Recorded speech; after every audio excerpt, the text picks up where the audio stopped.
注意看，眼前紅色拳套的選手就是日本天才拳王朝九玉桂。此人下手是相當的狠毒，經常以摧枯拉朽的重拳打到對手面目全非、血肉模糊，甚至是暴斃當場。迄今為止，他已經在中國拳壇拿下了9戰9勝的不敗戰績，更是被日本媒體稱為中國人的死神。那今天他再一次前來中国踢馆，聲稱要拿下10連勝。中國功夫都是花拳繡腿，我已經拿下了9连勝。接下来我会繼續稱霸中國拳壇，將中國廢物統統踩在腳下。誰要是能打贏我，我就將這些年在中國的收入全部捐出。那面對如此囂張的小日本子，我們的中國猛將朱帥霸氣應戰，林紅樹10拳打到對手狗血淋頭，大快人心。那好的，现在比赛已经正式開始。那這一場是非常精彩的中日大戰。那場上白色拳套紅方選手就是我們的朱帥，另一邊藍方選手黑色拳套就是日本的朝九玉桂。那我們看到這個朝九玉桂還染了一頭小黃毛啊，看起來非常的扎眼，應該是想讓方便咱們的朱帥去瞄準。那我們看到現在開場之後，雙方打的可以說是非常的猛烈，尤其是這個小日本子，他這個進攻欲望非常強烈啊。那现在让我们期待一下朱帥這一場會帶來怎樣精彩的表現。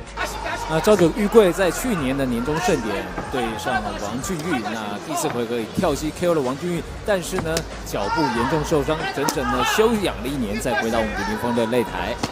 朝九玉桂在中國這個60這個級別當中已經成了大家的一個噩夢，是啊，就是無人能夠戰勝了他。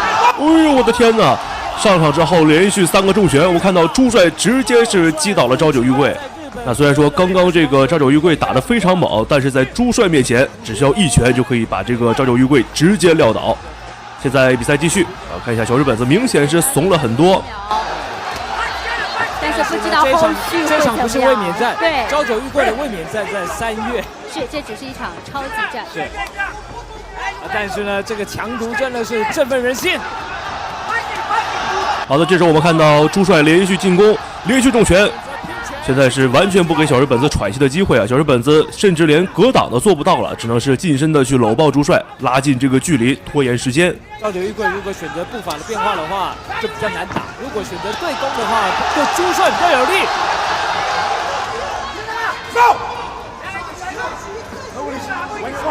現在朝九玉桂的這個腦袋還是非常清楚的，是一直在瞄他老爸，他老爸一直下指令。過去他老爸第1回合是不會下指令的，現在呢沒辦法，被朱帥打倒之後，對，緊張了，不得不下指令。其實朝九玉桂的老爸對朱帥有一個評語，就第1回合就能 KO 了這個日本最厲害的蒲公野，他覺得非常了不起啊。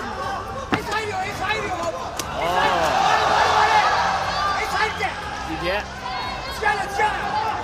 朝九玉桂1年後的這朝九賭，這位就是朝九玉桂的父親。是，他號稱在街頭200場不敗，他是空手道的高手。對，空手道高手。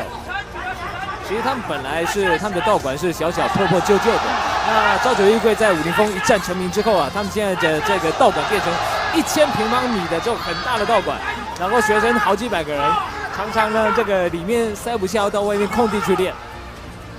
好，驚濤駭浪之中，還有10秒。朝九玉桂撐過了第1回合，但是呢，這個朱帥漂亮的強毒。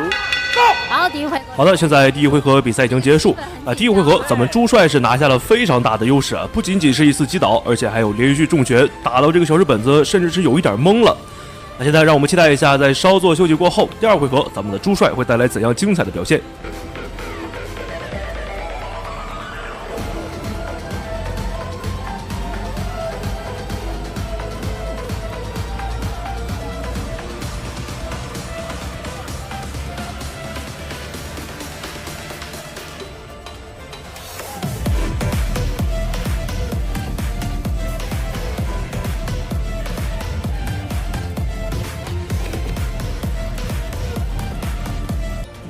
那好的，现在我們來到了第2回合。那這回合看一下朱帥會採取什麼樣的打法。我看到這個小日本子上來之後依舊是頻繁的進攻不長記性啊。而且這個小日本子非常喜歡用腿法，因為這個日本的跆拳道主攻腿法。但是今天他遇到了咱們的河南腿王朱帥，那在朱帥面前，所有的腿法基本上都可以算得上是花拳繡腿了。好的，我看到朱帥又是一記重拳。小日本子现在被吃到的拳头非常多呀。对战斗艺术的一个较量，对，就从这个朱帅所带的辽宁创新来讲，我也有跟他的教练张涛聊。之前的话，他们就是对阵外国的高手的时候，他们首先想做的是要防守，怎么样防？现在不是这样，他们会针对这个对阵的对手做研究，对，然后做出这个比较详细的一个作战计划。其實張濤啊，他對於朝九的分析也非常清楚。為什麼過去中方選手打不贏這個朝九玉貴，就是因為朝九玉貴節奏很快，會把中方選手帶亂。再來呢，朝九腳步快，這個中方要控制距離做連續擊打都很難。那另外呢，這個朝九腿法的擊中效果比較好，所以會引起裁判的青睞。那以上呢，這幾點都已經被朱帥給破解了。對，因為他們團隊做了這個比較細緻的研究。是。來，那當然了，這個朝九。那我們看到現在朱帥的打法，這個節奏掌握得非常好啊。這個朝九玉貴只要是去護住自己的狗腦袋，那麼朱帥馬上就是一個頂膝，去打這個小日本子腹部的位置。確實，這個打法的思路非常的清晰啊。其實呢，他們要去練氣，除了在山上打坐之外呢，他們回家要在浴缸裡面潛水閉氣，然後還要做這個強烈的衝刺跑。來練他無氧的能力，所以現在能夠頂住這個朱帥的攻擊。再來，朱帥現在仍然是表現得非常的出色。然後注意啊，我們的朝九玉貴會左右換架，而且呢，他們最近他的弟弟朝九太陽剛剛用這個3日月簇 KO 了日本選手，所以他們這個家族也是會這個秘密的絕招了，點穴的絕招，用這個腳趾頭那一塊來點你。對。剛剛王鵬飛沒用出來，王鵬飛一直想學這一招3日月簇。那我們看到目前這個朝九玉貴的摟抱次數明顯增多了啊，完全不和朱帥去拼拳了。只要是雙方開始換拳之後，馬上就去摟抱。因為這時候我們看到這個小日本子沒有抱上啊，朱帥連續重拳啊，像在這個打鼓一樣去敲這個朝九玉貴的腦袋，我看的可以說是非常解氣了。擂台會失去這種擂台上的感覺的。原先去年11月 K1 有找他去比賽，那他老爸是擔心我們年終盛典會影響到這個，萬一受傷會影響。好的，現在第二回合比賽已經結束。那這回合雙方其實並沒有拉開太大的差距啊，因為這個小日本子打法非常惡心，一直在去摟抱咱們的朱帥。那讓我們期待一下第3回合，咱們的朱帥會帶來怎樣精彩的表現。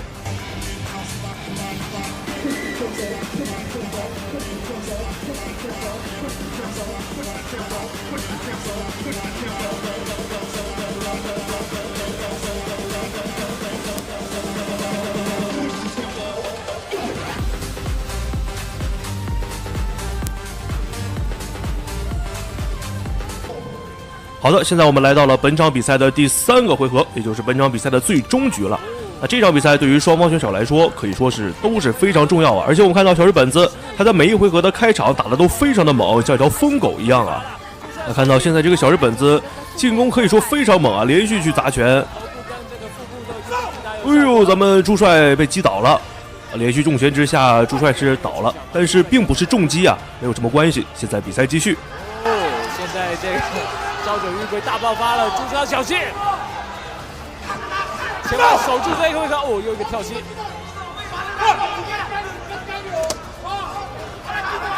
哇！那我們明顯可以看得到，這個朝九玉貴在最後一個回合是拼盡了全力啊，因為前2個回合他是處在一個劣勢，完全被朱帥壓着打。啊，這回合小日本子拼盡全力，看一下朱帥該去如何應對。是朝九搶到你的背後了，再來哦，接腿，好，又搶背了，你看。但是裁判還是會這個提示朱帥啊，不要把背給對手。對的。好，這就是有經驗的運動員的，他會利用技巧啊，而且讓裁判對，讓裁判去提醒。哦，哇！原地的跳膝。哇，果然這個超級的無氧訓練呢，對於朝九玉貴的第3回合有非常大的幫助。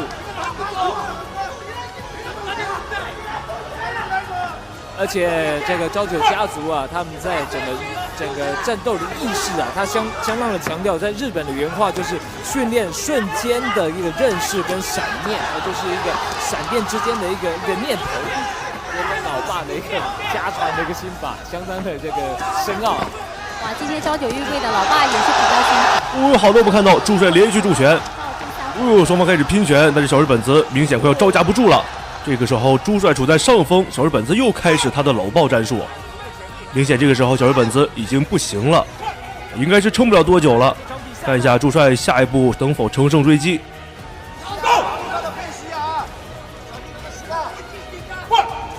至於朝九玉桂的這個日本站就是3月28號。另外呢，有一條70公斤級的這個腰帶穆瑟夫呢，因為是去年5月產生的，所以規定1年之內要打衛冕戰，所以會安排在今年6月之前會打掉。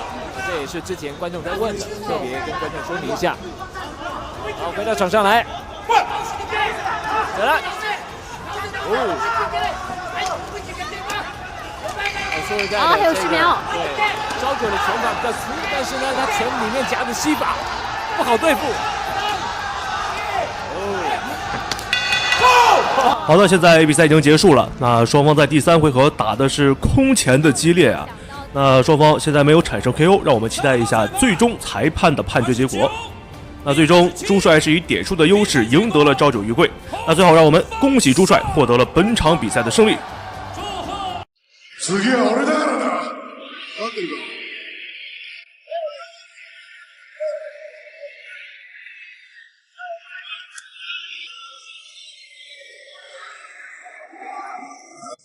哎呀，這是什麼造型啊？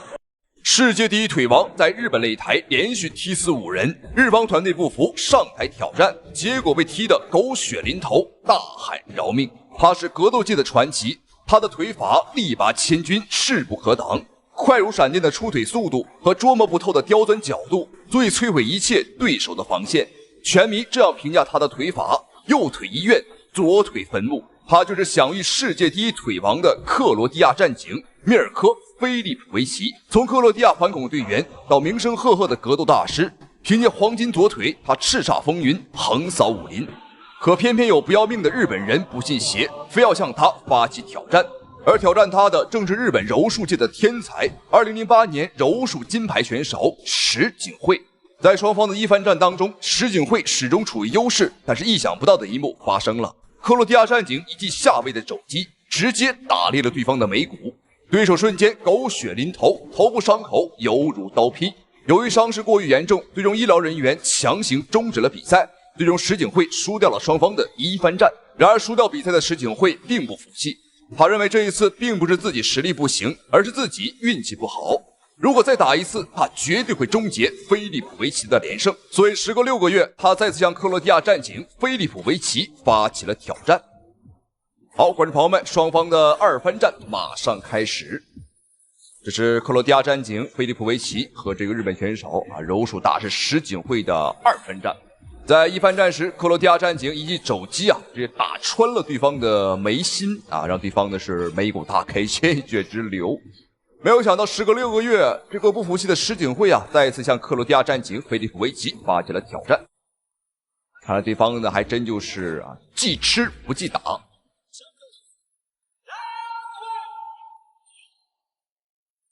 好，比賽開始，注意看紅方選手黑色戰袍，克羅地亞戰警菲利普維奇；藍方選手白色褲衩，便是日本柔術天才柔術大師石井惠。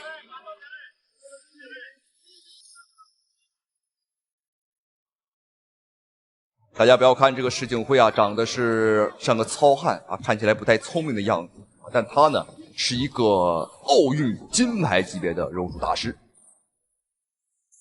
並在08年我們中國的奧運會上拿到過金牌。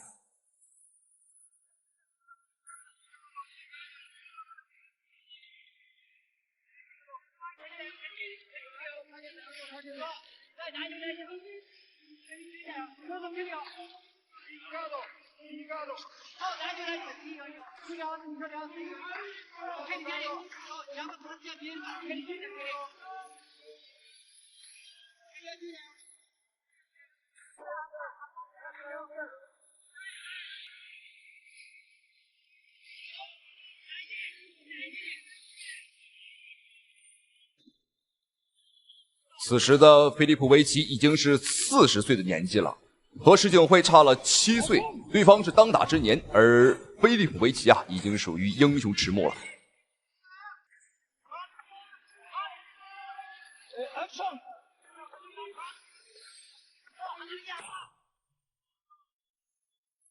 还是和一番战一個情況，我們發現石井慧呢根本壓制不住菲利普·維奇。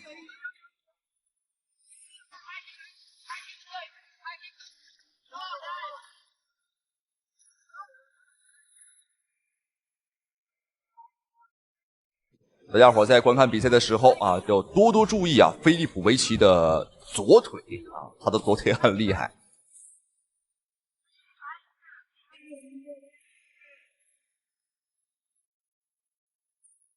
在世界拳壇流傳着菲利普·維奇的傳說：右腿醫院，左腿墳墓。意思就是說呢，你被他的右腿踢中啊，你可能會進醫院啊去搶救，而左腿爆頭，那基本上你就準備好遺囑就可以了。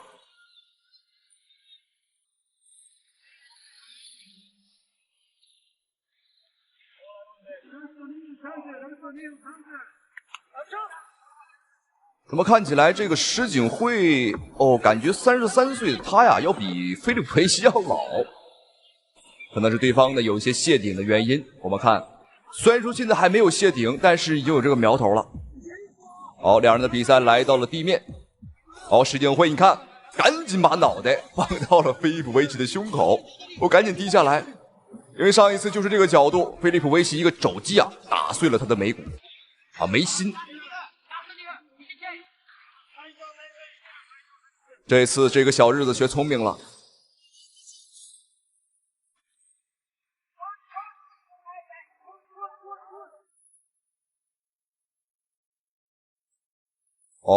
对手有戳眼的行為，而菲利普·維奇表示沒事兒。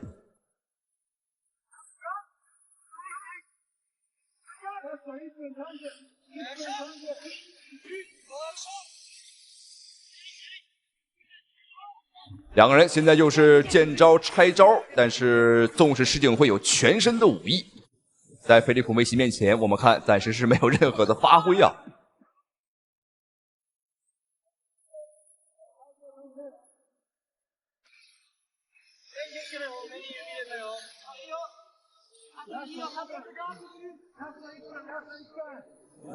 注意看石井慧開始耍一些陰險手段，摳眼睛、捂嘴巴。我們注意看他的左手，肘擊。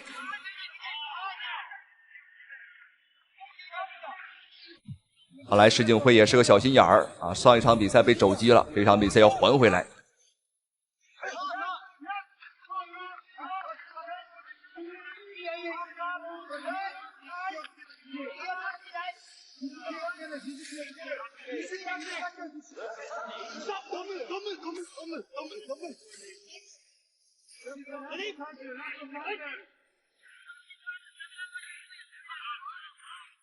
33歲的石井慧竟然壓制不住40歲的菲利普·維奇。觀眾朋友們，您說這是日本選手太弱呢，還是克羅地亞戰警實力太強呢？我個人更傾向於這個菲利普·維奇更強一些。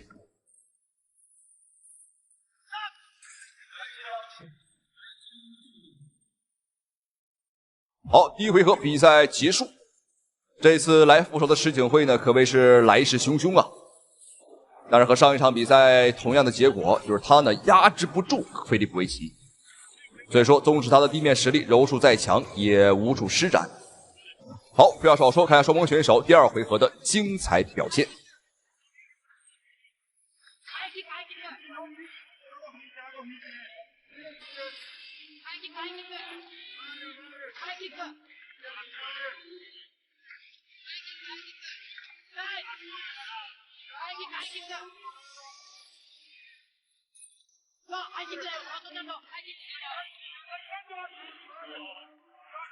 漂亮，前摆。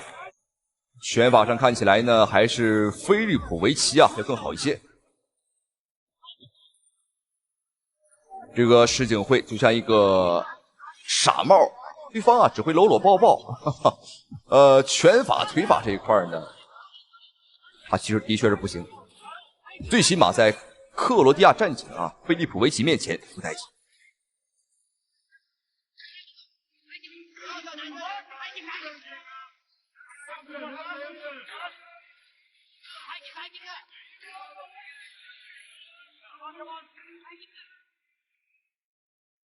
我相信有些观众朋友们肯定会认为我的解说方式啊有些不公平啊，不中立。但是我想说的是，我中心明确，立场坚定，我就是喜欢菲利普维奇。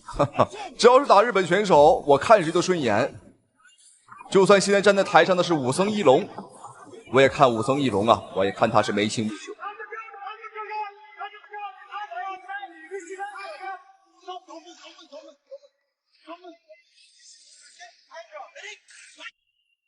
好，施景辉再一次把比赛拖入到了地面，又到了他所擅長的一個領域。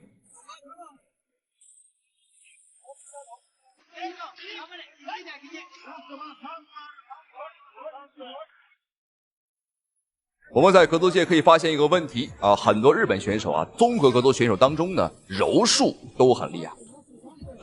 有些觀眾朋友要問了，這個到底是為什麼呢？沒有錯啊，主要原因啊是日本人太矮，拳法腿法呢沒有辦法得到精進，所以說呢，在另一項柔術和纏鬥上啊下了功夫。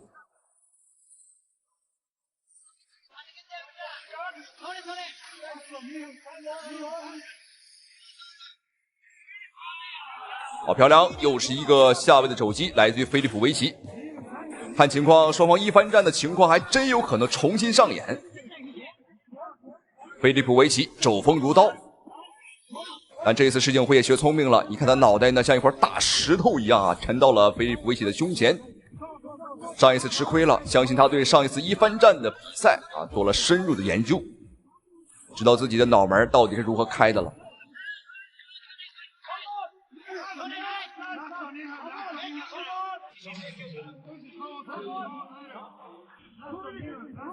我們看施景輝現在腦袋低的是非常的低，我相信他給他過世的爺爺磕頭的時候啊都沒這麼低。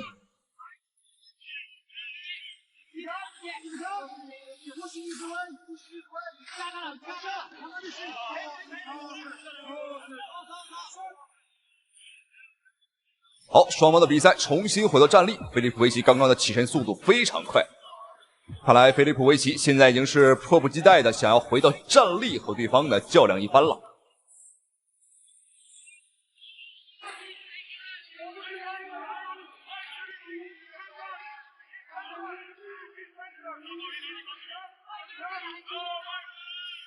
施景輝和菲利普維奇兜起了圈子，看來他對菲利普維奇的站立啊，出腿了。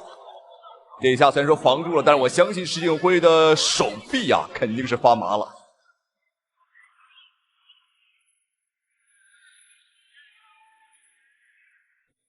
再一次的龍邊對局，施景輝來限制菲利普維奇的進攻。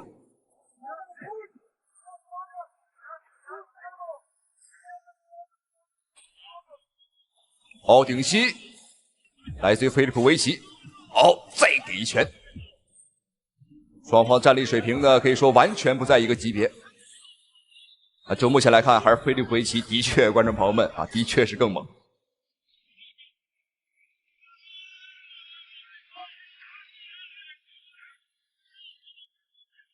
注意看時間，第二回合還有最後的30秒。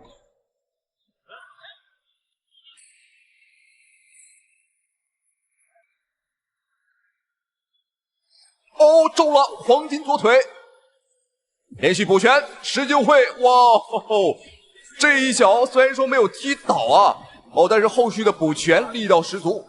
我們看施景輝瞬間崩塌倒地，這一腳腦袋應該是踢出血了。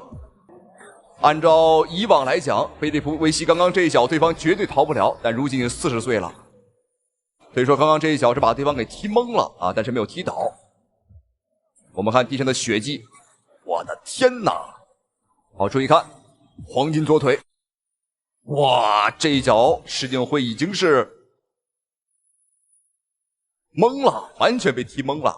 好，再次恭喜克羅地亞戰警菲利普維奇，我讓我們致敬傳奇。好了，咱們下期視頻再見。接着壓後手，兩個人踢過內圍，漂亮了！手漂亮，直接擊倒。日本选手嚣張跋扈，扬言一回合必須 KO 中國選手。中國小將文金都正面對轟上百拳，打死不後退，直到把對手幹趴在地，並對着倒地的日本選手大聲怒吼。好，觀眾朋友們，這場比賽是一場中日對決，中國小將文金都大戰日本選手日本拳王剛王。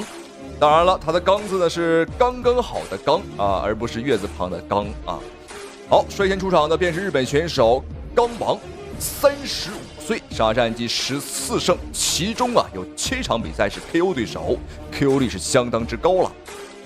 好，這次來到我們中國重慶前來踢館，並且信心滿滿的表示100%會在1個回合之內 KO 中國選手。哦，還戴了一個鴨舌帽，小鼻子小眼睛，哇，這個眼睛快眯成一條縫了。一看這個氣質。哎呦，非常符合小日本子。他來到我們中國重慶賽前在接受採訪時，他表示中國重慶的飯太好吃了一不小心吃多了，所以說賽前在稱重的時候，這個剛王一不小心多了好幾斤。當然了，觀眾朋友們，這也很正常因為日本人吃慣了狗食來中國之後呢，吃到真正的美食之後難免會多吃幾口。好，本場比賽我們中方的參賽選手是一位年輕小將，但是拳法非常彪悍的拳坛小旋風文金都。好，非常霸氣，做了一個抹脖子的動作，告訴日本選手你死定了。好，雙方的比賽馬上開始。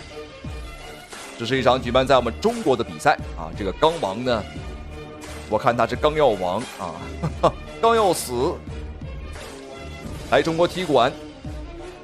沒有想到喜歡上了我們中國的美食，現在回過頭了還要打我們的人。好，比賽開始，紅色拳套中國小將文金都，黑色拳套日本選手剛王，這個名字越聽越難聽好，注意看文金都，哇，沒有戰術，和對手直接開打，重拳打臉。這個場面完全沒見過，打日本選手就該這麼打，絲毫沒有退讓這一上來就點燃了整個局館的熱情。對，這就是我們所說的體育精神嘛。兩個人都能夠互相注意背後的防御，并且可以暴风骤雨。你看两个人都很强对。上來之後這個互換拳誰也不讓誰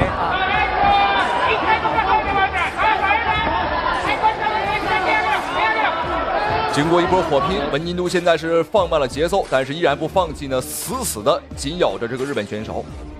的確，這個比賽是我見過中日對抗賽剛一開局打得最猛的、最狠的比賽了。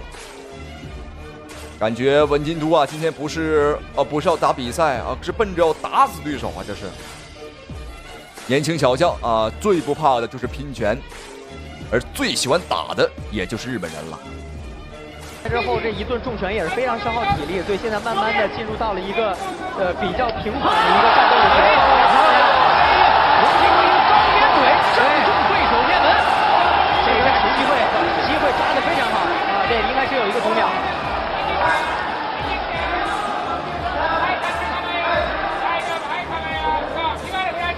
本場比賽的第一次讀秒已經出現，剛王難道真的要亡了嗎？現在日本選手還沒有完全恢復過來，第一回合好1分鐘的時間。明顯有些招架不太住了。應該又是一拳，一個重拳，你看接觸，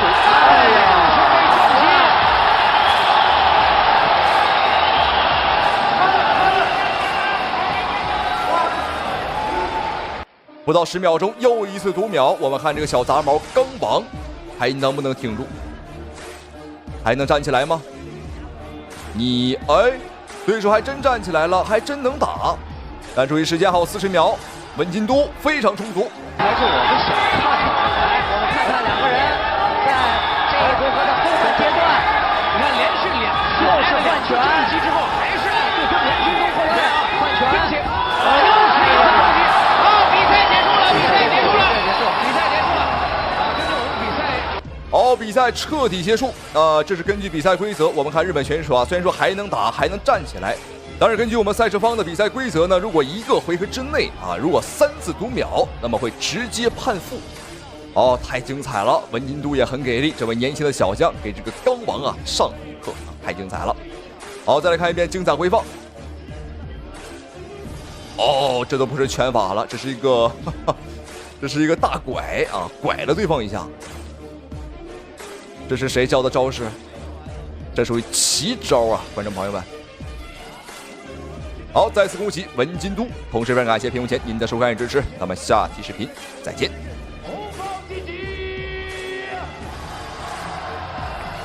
这伤口比較這個流血量太大了。提到了颈部，这也是中国的拳打冠軍，所以他的正菜腿是他的主要的攻擊武器，連續射踹。中國女子鐵腿王穿300斤鐵鞋，苦練腿法，一腳下去踢頓老外5根肋骨，瞬間疼到趴地不起。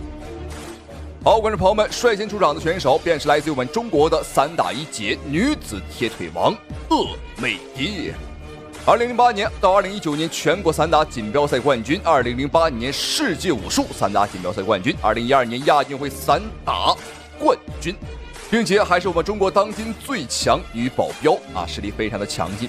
曾穿着一雙300斤的鐵鞋苦練腿法，人送外號女子鐵腿王。好，這場比賽鄂美蝶的對手來自於羅馬尼亞的拳壇女皇科麗娜。如今已經27歲，是一位久經沙場的拳壇老將啊！這一次來到我們中國踢館，他可謂是野心勃勃，相當的猖獗。在登場之前，他便表示中國選手如果不想死，就趕緊滾下來認輸，否則他會像殺雞一般殺掉中國選手。我們注意看，這科麗娜看起來人畜無害，還真別說啊，仔細一看，還有點好看。好，而且我們看科麗娜穿的衣服，哦呦，這是來打拳的嗎？感覺這個上衣，不太像是運動上衣啊，並不像是打拳用的上衣。好，現在比賽已經開始，紅方選手鄂美蝶，藍方選手科麗娜。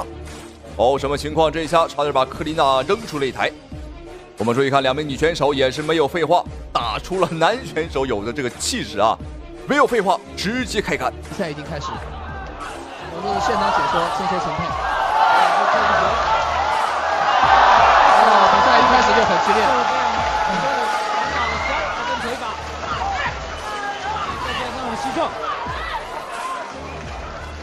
鄂美蝶是中國的散打冠軍，所以他的侧菜腿是他的主要的這個攻擊武器啊，連續射踹。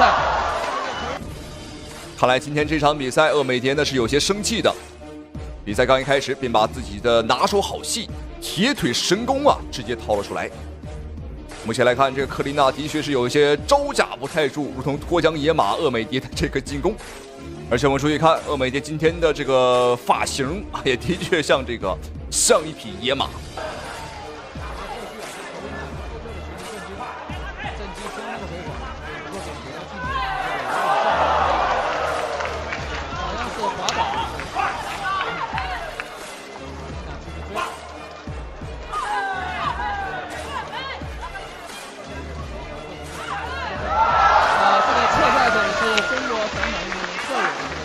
觀眾朋友們，只要鄂美蝶稍微一抬腿，然後對方就會立馬坐在地上。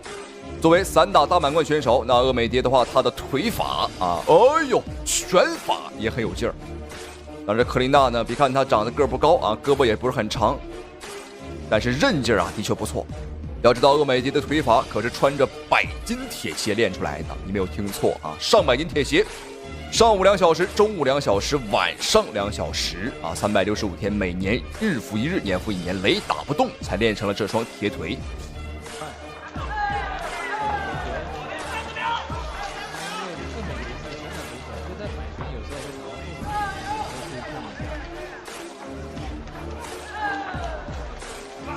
看這個反旋，我覺得這個力度沒有完全發揮，對，沒有發揮，對，像剛才膝可以上起，膝对這個頭部沒有壓到，讓這個男選手把頭移開了，但是鄂美蝶的側。好，第一回合比賽結束啊，觀眾朋友們，您覺得鄂美蝶的腿法如何呢？啊，反正我覺得是非常的不錯啊。在第一回合便給這個科麗娜來了一個下馬威，讓對方嘗試到了我們中國女子鐵腿王的威力。賽前對方表示說啊，會像殺雞一般拿下中國選手，但結果自己卻成了小雞仔兒。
好，觀眾朋友們，我收回剛剛我說鄂美蝶拳法不如對手的這句話了。哈哈。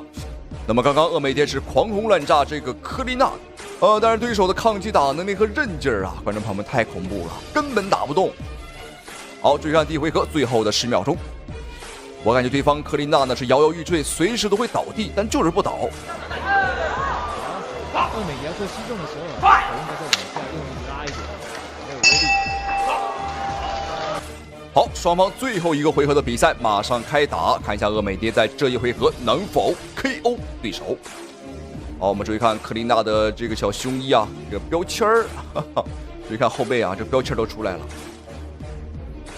對方有可能不是來打拳的是來炫耀身材的。哦，這一拳打對些晃，後擺前直，再來大擺拳。我們看鄂美蝶的拳頭輪飛了，都快輪冒煙了，觀眾朋友們。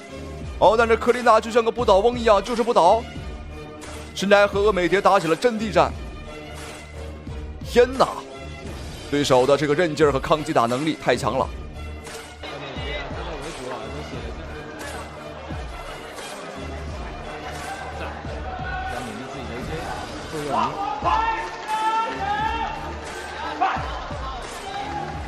给鄂美蝶找了一个视频，对。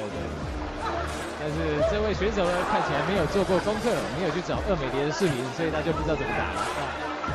鄂美蝶的側踹，一下踹大腿，一下踹肚子，一下踹頭，對這個側踹既可以進攻，也可以防守。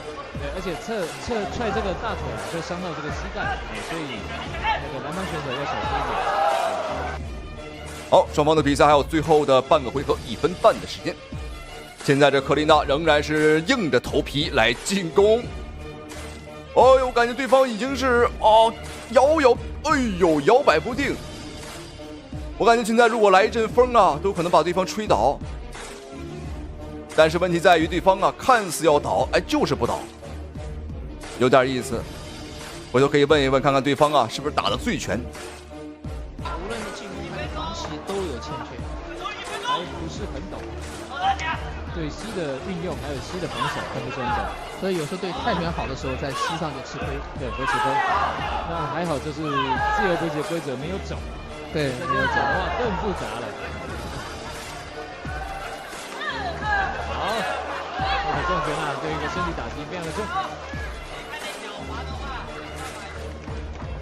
南方選手雖然想採取主動，可是因為人腿完全沒有威脅性，也無從攻擊起。南方選手看起來是像打拳擊，因為他近身的時候沒有膝法，然後腿法也比較少。對，他是拳擊冠軍，可是沒有把威力做出來。對，只要他打不進內圍的，他的拳法完全施展不出來，不知道怎麼打。他現在一定很生氣都不知道怎麼接近他，氣死他。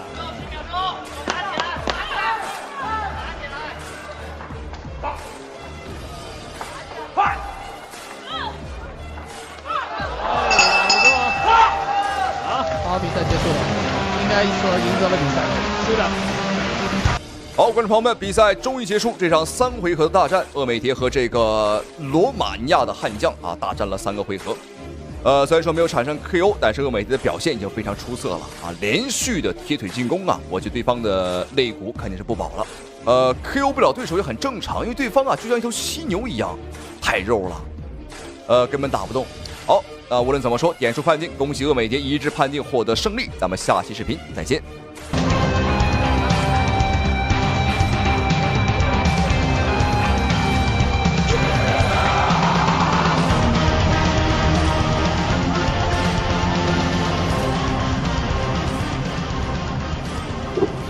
本場比賽經過裁判裁定，3名裁判一致判定30-27，比賽結果後方上 ，and the winner is our fighter 鄂美蝶。有請我們的頒獎嘉賓 ，IDG 資本的副總裁歐陽坤先生為勝者頒獎。